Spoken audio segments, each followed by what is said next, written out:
Hello નમસ્કાર મિત્રો, હું પંકજ સવાણી અને આજે દુનિયાની એક એવી માહિતી લઈને આવ્યો છું જેણે આખી દુનિયાને હચમચાવી નાખી છે.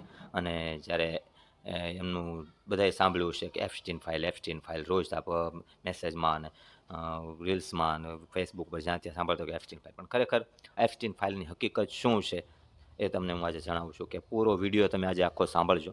એટલે એફસ્ટીનના જન્મથી લઈને આખી ફાઇલને ત્યાં સુધી રિલીઝ થયેલા ડોક્યુમેન્ટ સુધીની શું ખરેખર હકીકત છે અને આમાં કોના કોના અત્યારે સુધીમાં નામ ખુલ્યા છે એ બધી જ માહિતી તમને અહીંયા મળી જાય.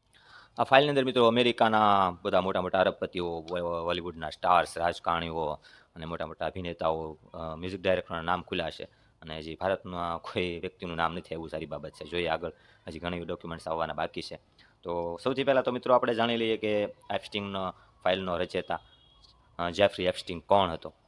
તો મિત્રો એમનો જન્મ જાન્યુઆરી 1953 અને બ્રુકલિન, ન્યુયોર્કમાં થયો હતો. અને એમના પિતા છે એક મ્યુનિસિપલ કોર્પોરેશનની અંદર કચરું ઉઠાવવાનું કામ કરતા, અને એમની માતા એક પ્રાઇવેટ સ્કૂલની અંદર ટીચર હતા. એ અભ્યાસ છે સરકારી સ્કૂલમાં થયો હતો અને ભણવામાં ખૂબ હોશિયાર હતો આ માણસ. એટલે ભણતા ભણતા પણ એ ટ્યુશન કરાવી અને પોતાની કંઈક ને કંઈક કમાઈ લેતો અને એમના ખર્ચા પાણી નીકળી જતા હતા. 21 વર્ષનો થયો ત્યારે તેમણે ફિઝિક્સ અને મેથ્સની અંદર ખૂબ સારી આવડત હતી અને એક સ્કૂલમાં એમને નોકરી મળી ગઈ. અને જ્યાં એ સ્કૂલની અંદર બધા ખૂબ ખૂબ મોટા આરોપતિઓ અને પૈસાદાર રસૂક ધરાવતા માણસોના બાળકો અભ્યાસ કરવા આવતા હતા.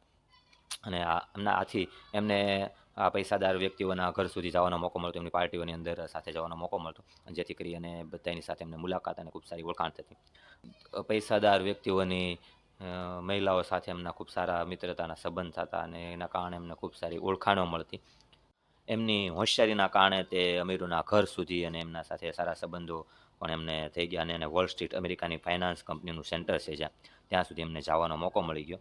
અને વોલ સ્ટ્રીટ અમેરિકાનું જે ત્યાં એમણે એક વિયર સ્ટેન્ડર્ડ નામની ફાઇનાન્સ કંપનીમાં કામ મળી ગયું.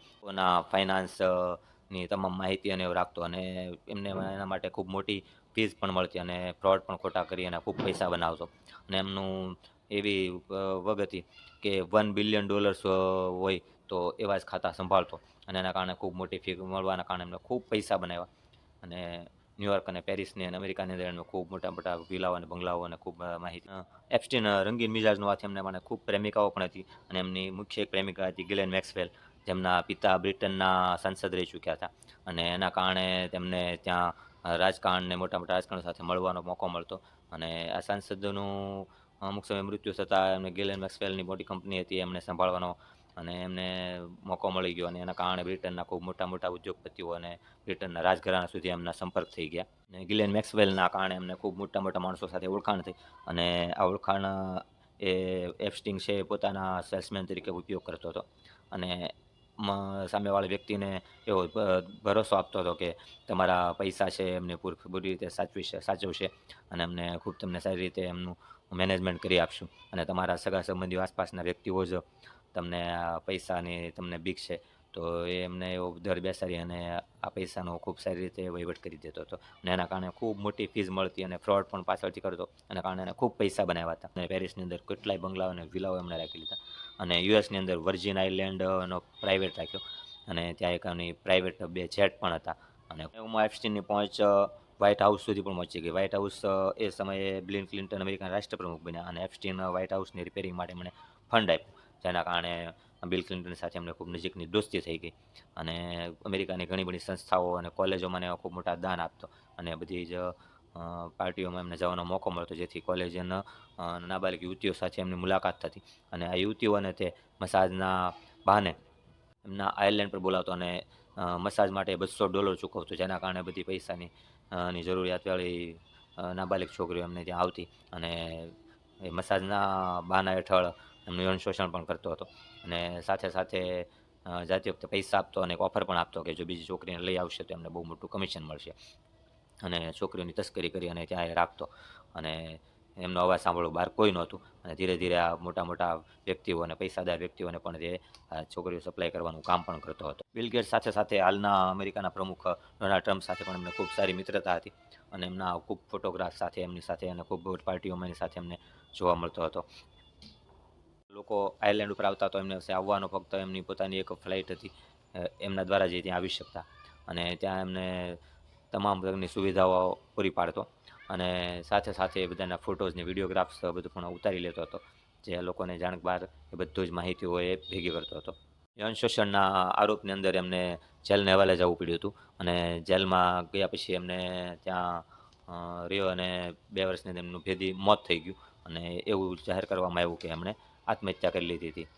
અને એક ફાઇલ જે એમણે બનાવી હતી, જે એમની અમેરિકાના જસ્ટિસ ડિપાર્ટમેન્ટ સુધી પહોંચી ગઈ હતી અને ડોનાલ્ડ ટ્રમ્પ જ્યારે પહેલીવાર રાષ્ટ્રપતિ બન્યા ત્યારે માંગણી થઈ હતી કે ફાઇલ બહાર પાડવાની છે, પણ અમેરિકાના 2 વખત પ્રમુખ થવા છતાં ડોનાલ્ડ ટ્રમ્પે આ ફાઇલ બહાર ન પાડી. ત્યારે એમના ખાસ મિત્ર એલોન મસ્ક સાથે એમને દુશ્મની થઈ ગઈ હતી અને પછી ખૂબ દબાવના કારણે 19 ડિસેમ્બર 2025ના દિવસે 400 જેટલા ડોક્યુમેન્ટની ફાઇલ રિલીઝ કરવામાં આવી. જે 550 પાનાની આ ફાઇલની અંદર બધા ડોક્યુમેન્ટ્સ, ફોટોગ્રાફ ને વિડીયોઝ બહાર પાડવામાં આવ્યા હતા.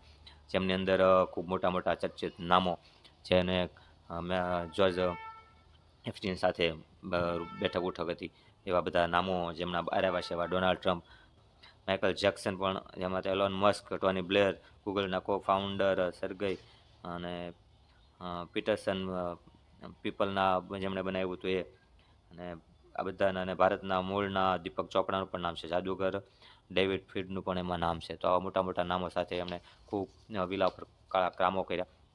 નાબાલિગ યુવતીઓ સાથે ના જાણે શું કર્યું અને એમને મારીને એમણે એમના માંસ સુધી ખાવાની અને એમને ત્યાં દફનાવવાનું કામ કર્યું. જે વ્યક્તિઓને આપણે પોતાના આદર્શ માનતા હોય છે, મોટા ઉદ્યોગપતિઓ, જેમણે કરોડપતિઓ અને દુનિયાના એક નંબર ઉપર રહી ચેલા પૈસાદાર વ્યક્તિ હોય, આ કાળા કામના બધા ભાગીદાર હતા અને એ આખી ફાઇલ બની જે રિલીઝ થઈ છે અને એનું નામ છે એપ્સ્ટીન ફાઇલ.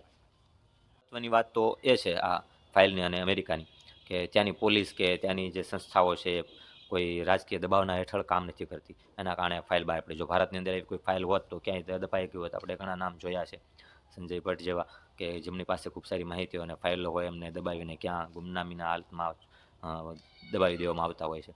તો આ અમેરિકાએ એમની આ ફાઇલ જ્યારે એમનું ડોનાલ્ડ ટ્રમ્પનું નામ હોવા છતાં પણ બહાર પાડી છે. તો એમની ત્યાંની જે સંસ્થાઓ છે પ્રાઇવેટ કામ કરે છે, કોઈના રાજકીય દબાવ હેઠળ કામ નથી કરતી મિત્રો.